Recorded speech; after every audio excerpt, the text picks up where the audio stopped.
అందరికీ నమస్కారం. జై శ్రీరామ్, జై శ్రీకృష్ణ. కృష్ణ ఉంది జగద్గురు.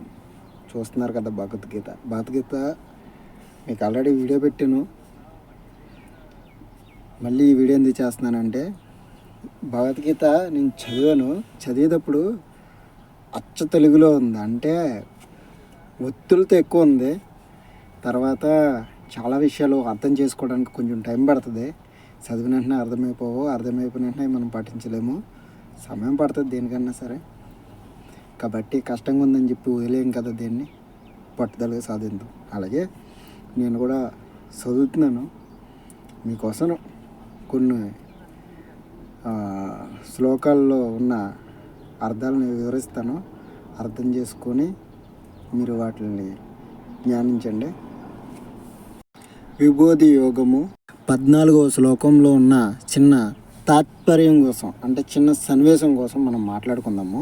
ఓ కేశవ, నువ్వు చెబుతున్నంతా సత్యమే అని చెప్పేసి నేను నమ్ముతున్నాను. నీవు లీల మనస విగ్రహుడవు.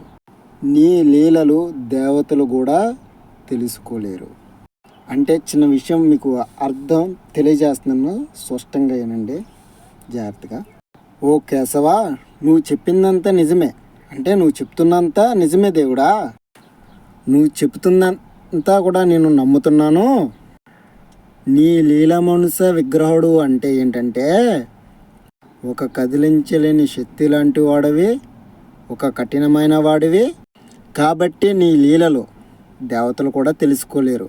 అంటే నీ యొక్క శక్తిని దేవతలు కూడా తెలుసుకోలేరు. కాబట్టి నువ్వు గొప్పవాడివి అని చెప్పి అక్కడ అర్థం. Page number 185. ఎంత అద్భుతంగా ఉంది కదా. విభూది యోగము 15 శ్లోకంలో అర్జునుడు ఇట్లా నేను కృష్ణునితో, ఓ కృష్ణ, సర్వభూతములను సృష్టించేవాడా, ఓ దేవదేవ, ఓ గజత్పతి, ఓ పురుషోత్తమ, నీ స్వరూపమే నీవు తప్ప ఇతరులు తెలుసుకోలేరు. అంటే అర్థం ఏంటంటే అండి, ఓ కృష్ణ, సర్వభూతములను సృష్టించేవాడా అంటే దేవుడైన నీవు సర్వభూతములను సృష్టించేవాడివి, తయారు చేసేవాడివి. అంటే ఈ ప్రపంచంలో ఉన్న భూతాలన్నిటిని తయారు చేసేవాడివి. ఓ దేవదేవ అంటే దేవుళ్ళు అందరికీ దేవుడైన సృష్టికర్త అయిన. ఓ గజత్పతి అంటే అతనికి తిరగలేని వ్యక్తి అని అంటాం కదండి, అలాగా ఒక తిరుగులేని దేవుడా, నీకు ఎదురు ఎవరు లేరని. ఒక పురుషోత్తమ అంటే ఉత్తమమైన వాడా అని. నీ స్వరూపాన్ని నువ్వు తప్ప ఇతరులు తెలుసుకోలేరు. అంటే మరి దేవుడు గొప్పతనం ఏంటంటే, ప్రతిదీ తయారు చేస్తాడు, ప్రతిదీ చేపిస్తాడు, ప్రతిదీ మనకి ఏం కావాలన్నా మనస్ఫూర్తిగా అడిగితే ఇస్తాడు.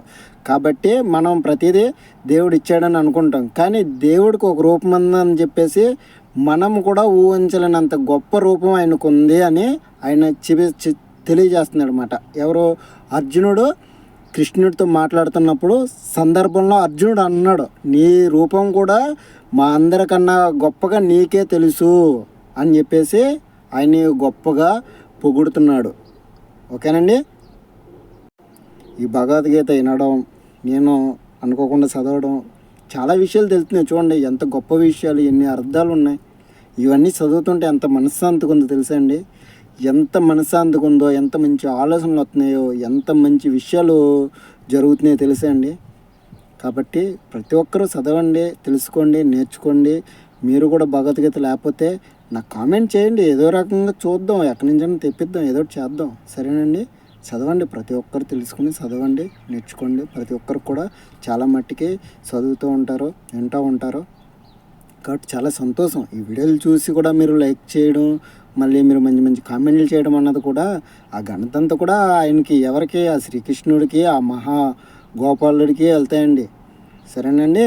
మీరు పొగిడే ప్రతి ప్రవక్త కూడా పొగడ్తలు కూడా ఎవరికి? ఆ శ్రీకృష్ణుడికే వెళ్తాయి, ఆ మహావిష్ణు అయిన శ్రీకృష్ణుడికి. ప్రతి ఒక్కరి కుటుంబాలు బాగుండాలని మనస్ఫూర్తిగా కోరుకుంటూ, సర్వేజన సుఖినో భవంతు, సర్వలోక విజ్ఞాంత శాంతియే కృష్ణ వందే జగద్గురు. జై హింద్, జై భారత్. మళ్ళీ వీడియోలో కలుద్దాం. వీడియో ఎలా ఉందో లైక్ చేయండి. జై హనుమాన్ కామెంట్ చేయండి.